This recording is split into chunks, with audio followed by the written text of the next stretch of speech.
the Roman mystics prophesied the coming of a great evil. A vampire.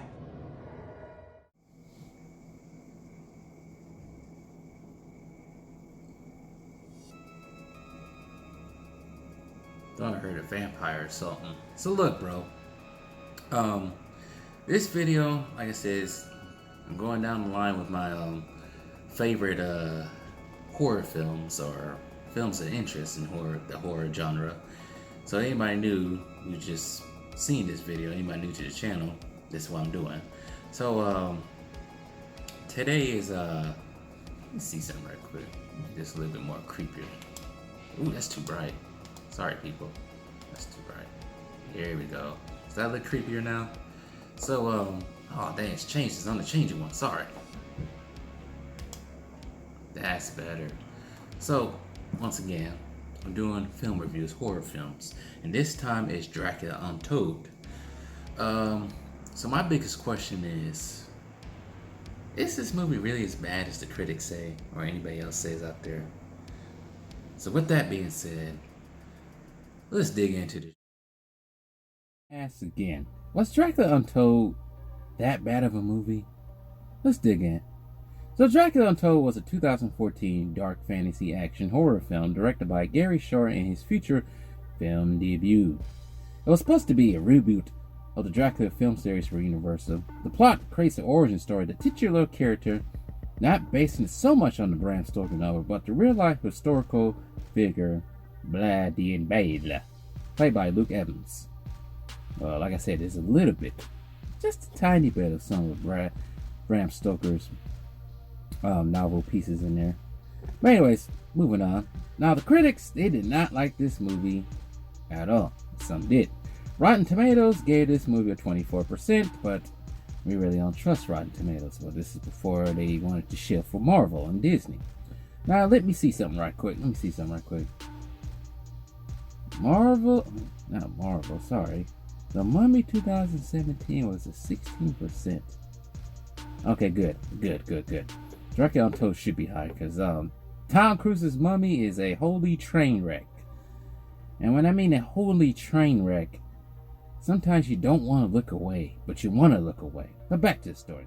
Dracula Untold was higher, but enough of the stats. Doing a census of the criticisms of the movie, I can say they was probably expecting the old-fashioned Dracula, movies like Christopher Lee and so on, but I think those days are over. I think time after time of telling the same Dracula story and trying to mimic what Christopher Lee did, or even Bela Lugosi did back then, I think the execs at Universal wanted to appeal to the younger generation, so Universal knew the younger generation loves superheroes and action and have a short attention span, so why not make Dracula a superhero type character? So the story starts off with the back history of Vlad. He was a royal ward for the Sultan of the Ottoman Empire, trained to be a killer, becoming a field killer called Vlad the Impaler, the son of the dragon. Well, that's not really accurate. From what I researched from the real history of Vlad and historians, Vlad and his brother Radu, I think it is, fled to the Ottoman Empire. But who knows the real story? But the Order of the Dragon, it was real. It was a higher ups meeting for monarchs, some kind of chivalry for the monarchs in Eastern Europe. Anyways, enough history. Back to the movie. So in the present day, meaning whatever it was, 1500, 1300, whatever, 1400, wherever Vlad the Impaler lived, he has put that all behind him, becoming the Prince of, let me get this right because I have a hard time pronouncing this, the Prince of Wallachia, I think that's how you pronounce it, which is Transylvania, that's in Romania. And he's married to a beautiful name, let me get this name right, Marina, and they have a son named, I was going to say Idris or Idris, whatever his name is, but his name is not important. While on a scout mission, Vlad and his men discovered Ottoman armor in his kingdom. Following the trail that leads to a mountain, Vlad and his men discover Ottoman armor in his kingdom, and they follow a trail that leads to a mountain, discovering a gruesome secret inside a cave in this mountain. A gruesome creature that killed some of the Ottomans and Vlad's men that follow him up the mountain as well. For one, I wouldn't be going into any mountain. For one, I wouldn't be going into dark, smelly caves. For one, at the sight of dead bodies as skeleton eyes, I wouldn't be going in there at all. I'll be going right back home, patiently down that mountain. Forget all that. But anyway, so far so good with this movie. Vlad discovers from a monk in his kingdom, one of his subordinates, whatever you want to call him, his royal subjects, that the creature they encounter is an ancient vampire. Now, I don't know if it's true or not, but from what I read from the back scenes for this movie, I think the vampire was supposed to be the Roman Empire Emperor, Holy Emperor, whatever they call him. I should know this. The Roman Emperor from back in the day, Kalinga. But I don't know for sure. I think that's how you pronounce it now. It was a hard time to pronounce these old Romanian names. Well, not Romanian, but Roman names too, of course. But the vampire, which is called for the movie, the Master Vampire, is played by the brilliant Charles Dance. Well, now that Vlad has to worry about a vampire in the mountains, he also has to worry about the Ottoman Sultan Mehmet II, played by young Howard Stark, aka Dominic Cooper. Mehmet, also a friend of Vlad's, is also the main bad guy in this movie. He requests boys from Transylvania to fight in the Ottoman army, including Vlad's old son. And Vlad says he have none of it. He won't have any of it. So he kills Mehmet's man in exchange for Vlad's son later in the movie. With nowhere else to go, with no other options but one option, also with no army to compete with the giant Ottoman Empire, Vlad does the unthinkable, committing a deal with the devil, drinking the blood of the master vampire. The catch for him is, don't bite any people's necks, including your own wife's. Withholding from 3 days. You got to do that for 3 days without. So basically, he has to not drink blood for 3 days. If he does not drink blood, he turns into a vampire for good. If he withholds the 3 days of not drinking blood, he goes back to normal. So pretty set on and easy to remember for the movie's rules. So, anyways, where was I? Predictable, but you understand. So, I also kind of think that Vlad's whole thing right here, his whole deal with the devil, kind of reminds me of another big time villain, anti-hero, hero, whatever you want to call him. Big time, everybody knows him. He dresses in black, but it kind of reminds me of Anakin Skywalker and his road to becoming Lord Vader. Well, at least Dracula doesn't get burnt like Kindle on the side of a mountain while trying to claim the high ground.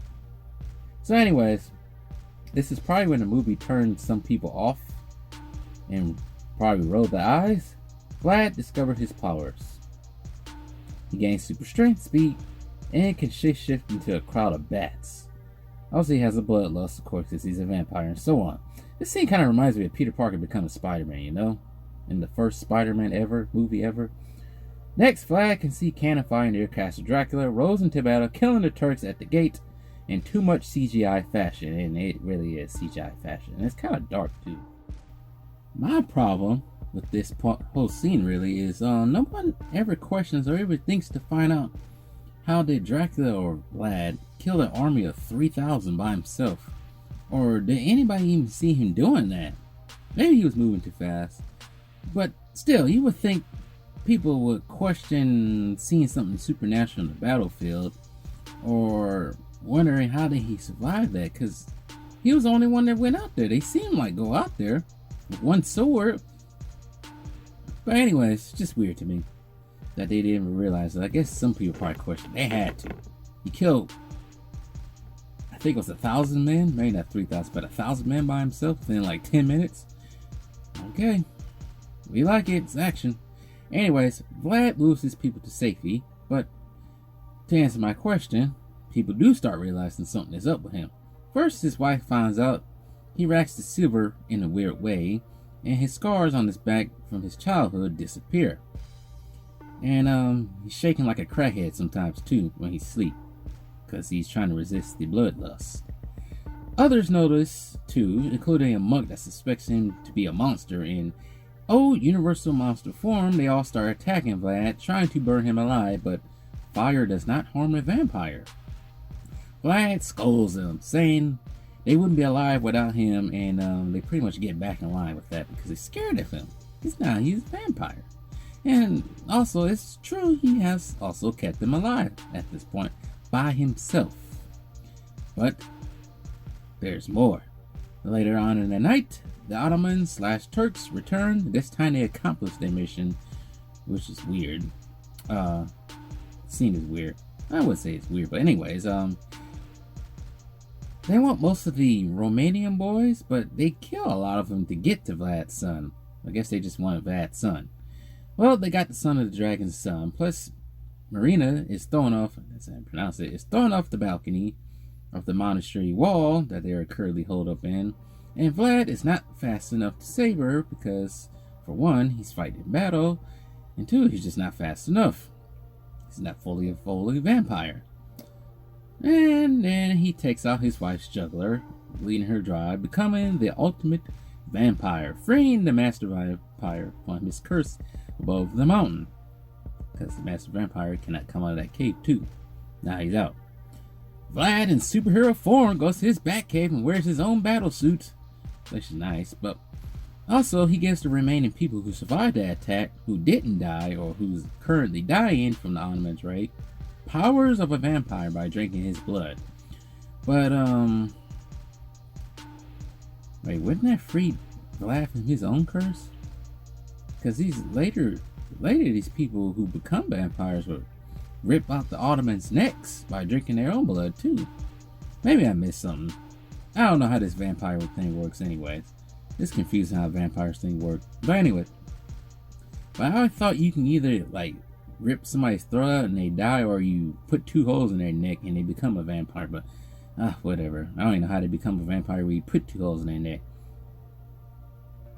I think the most creative way how people become vampires is the strain, but it's also the most nastiest way. But we're not gonna go into the strain. So Vlad confronts Mimic II in a tent full of silver, and vampire's weakness. Well, the young Howard Stark learns of this weakness. Actually, he learns that Vlad's a vampire by observing him at the monastery earlier in the film. While Vlad's son watches on in the tent, young Howard Stark overpowers the weakened Vlad in a sword battle, almost killing Vlad with a stake. But Vlad once again said he is having none of that, and overpowers young Howard Stark, stabbing him with the stake. Then before he actually kills him, he rips out young Howard Stark's jugular. So he kills him, of course. Vlad tells him before he kills him that he is now Dracula, the son of the devil. So I guess vampires are being also known as to be offspring of the devil, all evil offspring of the devil. So with this being said, Vlad finally becomes the vampire we all know, somewhat. He never really becomes fully evil in this movie, actually. Because this happens next. Outside, the newly turned vampires want more blood. But Vlad gives his son to the monk from earlier, the monk that he talks to throughout the whole movie. He gives him to the monk to escape because, like I said, the vampires want blood and they want his son.